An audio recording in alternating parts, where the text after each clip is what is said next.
So, hello. Ayan, gagawa tayo ng 2-tier na cake. Pag 2-tier, ibig sabihin dalawang size ng cake. Isang size 8 and size 6.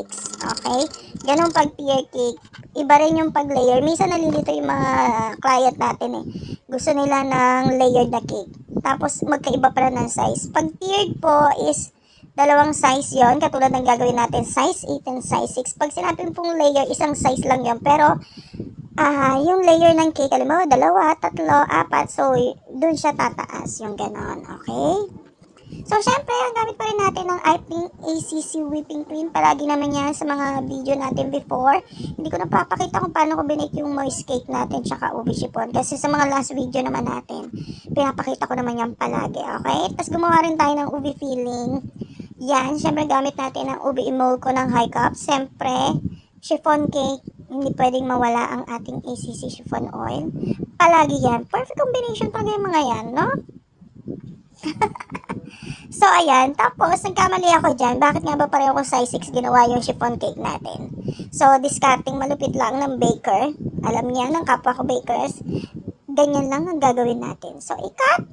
O, di nakabuo na tayo ng size 8 din. Ganon talaga, di ba? Oh, baker lang, di ba, ka-relate niyan. So, di ba, nakabuo na tayo ng size 8. Oh, ganyan kamoys yung ating chiffon cake. Ang lambot. So, kung mahilig kayo sa mga parang mamon type na cake at gusto nyo yung something light, perfect yan. Okay, tapos sabayan nyo pa ng yema filling. Ay, naku, ang sarap. So, sa crumb coat muna natin. After ma-crumb coat, ilagay natin sa ref. So, pag nagka-crumb coat kayo, huwag masyadong damihan. Okay? Kasi scrape nyo din naman yan. Basta ma-coat lang natin siya at hindi nasasama yung mga ibang cakes pag nag-second coating tayo. Perfect na yan. Sa mga cakes, kung mapapansin nyo, naglalagay ako na sa gusto. Kasi para stable yung cake natin, hindi siya yung mag-slide. Though, yung ating namang whipping cream ay napaka-stable niyan. Pero para mas safe kasi ibabiyahe, mas okay nang lagyan ng ganyan. Okay? Para pagdating sa client, syempre hindi naman lahat pare-pareho ng hawak. Syempre, pag baker, alam kung paano hawakan yung cake. Okay? So, syempre, pag napunta na yan sa client, basta hawak lang. So, minsan din nasusuportahan ng hawak na mabuti. So, para safe yung cake natin, pag binahe, lagyan nyo na lang ng ganyan. Since malapit lang, isang sa gusto lang.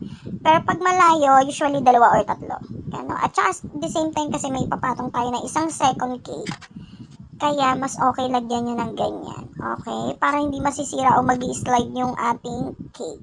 So, after nyo ma-coating, ilagay nyo muna sa ref para lumamig. At least, ma-seal na siya ng bonggang-bongga bago natin ilagay yung ating second coating. So, after nyan, yung size 6 naman natin na chiffon cake.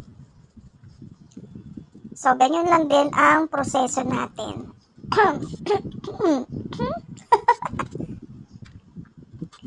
So, pag ganito naman maglalagay kayo ng filling na ganyan medyo soft, kailangan lagyan nyo ng borderline para at least hindi siya lalagpas. Okay? May tendency kasing maglilik yan or lalagpas dun sa ating cake.